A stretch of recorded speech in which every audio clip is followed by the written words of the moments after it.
Katra medical college को लेके फिर एक नया विवाद छिड़ा जब आज पीडीपी की सदर महबूबा मुफ्ती ने इल्जाम लगाया है सीएम उमर अब्दुल्ला पे और कह रही हैं कि क्या कहीं ना कहीं वो जानते नहीं थे कि ये मेडिकल कॉलेज बंद हो रहा है। ये उन तमाम मेडिकल स्टूडेंट्स के मुस्तकबिल का सवाल है और इस पे सीएम को बात करनी चाहिए। और कहीं ना कहीं कहा कि जब ये मेडिकल कॉलेज बंद हुआ ऑफिशियली, सीएम उमर अब्दुल्ला ने एक दिन पहले हिंट दी थी और उन्हें चाहिए कि इस वक्त वो बच्चों के फ्यूचर का सोचे और सेंटर में ये मुद्दा उठाए। इस वक्त हमारे साथ जम्मू कश्मीर नेशनल कॉन्फ्रेंस के सीनियर लीडर सलमान सागर जुड़े हैं, मजीद बात करते हैं। सलमान साहब, किस तरह से देख रहे हैं जो ये बयान आया है?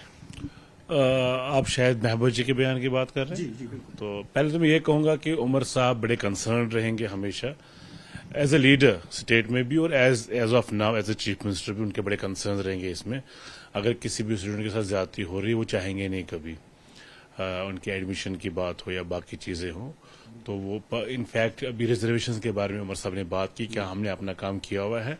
एलजी साहब के पास फाइल है, हम उम्मीद करते हैं स्टूडेंट्स की जो बात है वो पूरी हो जाएगी, रिजर्वेशन हो जाएगी। इस यूनिवर्सिटी की जहां तक बात है तो उमर साहब ने पहले ही कहा कि भाई लोग खुश होते हैं कि मेडिकल कॉलेज मिलेगा, ना कि मेडिकल कॉलेज बंद हो जाए कहीं या उसमें कुछ इश्यूज हो जाए। तो उमर अब्दुल्ला साहब का कंसर्न है, वो चीफ मिनिस्टर है, वो इंश्योर करेंगे कि इन स्टूडेंट्स का जो एकेडमिक ईयर है, जो इनका साल है, वो ज़ाया ना हो जाए। वो इंश्योर करेंगे, टेकअप करेंगे मिनिस्टर के साथ। जहां तक सवाल है हमारे मुखालफिन का जो इसको बोलते हैं कि उनको हिंट था, मैं ये मान के चलता हूँ सबसे बड़ा हिंट उनके पास था जब उन्होंने अलायंस किया, जब उनको बीजेपी ने मजबूर किया 2014 में कि आप अलायंस कर लीजिए। हिंट उनके पास था, उन्होंने 2019 में जो तबाही की। मैं बार बार ये कहूंगा, कुछ लोग कहते हैं आप 2019 से बाहर कब आएंगे, 2014 के अलायंस से बाहर कब आएंगे। हम कभी भी उससे बाहर आ ही नहीं सकते। Come on, try to understand this. हम 2019 के अलायंस से और उसके आफ्टर शॉक से बाहर नहीं आ सकते। वैष्णो देवी मेडिकल कॉलेज में ये जो हो रही है चीजें आज, ये उसी का आउटकम है। जो मुफ्ती साहब और महबूबा जी ने अलायंस किया 2014 में, जो 19 का जो फॉल आउट हो गया, ये हमें भुगतना है बहुत देर आने वाले वक्त में। हमने इन चीजों का सामना किया हुआ। एक ऐसा ही टाइम था जब हम प्राइम मेडिकल कॉलेज बंद हो गया, जिसको फिर हमने जहलीम वैली मेडिकल कॉलेज बनाया डॉक्टर साहब ने, डॉक्टर फारूक अब्दुल्ला साहब ने।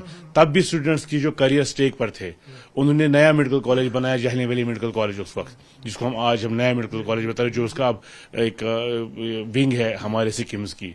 तो तब भी बड़े स्टूडेंट्स का करियर स्टेक पर था, मगर फारूक साहब ने कॉम्पनसेटरी लेके इंश्योर किया जाया नहीं होना चाहिए। उमर साहब भी आज करें, चाहे वो मेडिकल स्टूडेंट्स हो, चाहे वो किसी और स्ट्रीम के स्टूडेंट्स हो, हम तो इंश्योर करेंगे ठीक रहे। लेकिन ये जो सियासत है, बच्चों पर भी सियासत, ये कुछ लीडर से नया ही सीखा है। बच्चों पे सियासत करनी है, ठीक है, स्टूडेंट्स पे सियासत करनी है। तो महबूबा जी तो खैर बड़ी है लीडर हैं, वो चीफ मिनिस्टर रही हैं और एक जिम्मेदार लीडर हैं। उनको कम से कम एक्सप्लॉइट नहीं करना चाहिए बच्चों के एडमिशन को। उस पर भी चीफ मिनिस्टर को तनकीद का निशाना बनाना है।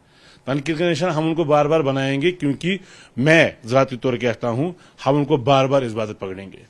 2014 के अलायंस और वैष्णो देवी यूनिवर्सिटी के जो आजकल रिजल्ट्स आ रहे हैं, जो हो रहा है, ये उसका फॉल आउट है और ये हमें भुगतना पड़ेगा इसके लिए। बहुत शुक्रिया। न्यूज़ 18 के लिए आफाक शाह के साथ श्रीनगर से मैं सरोज कफनी।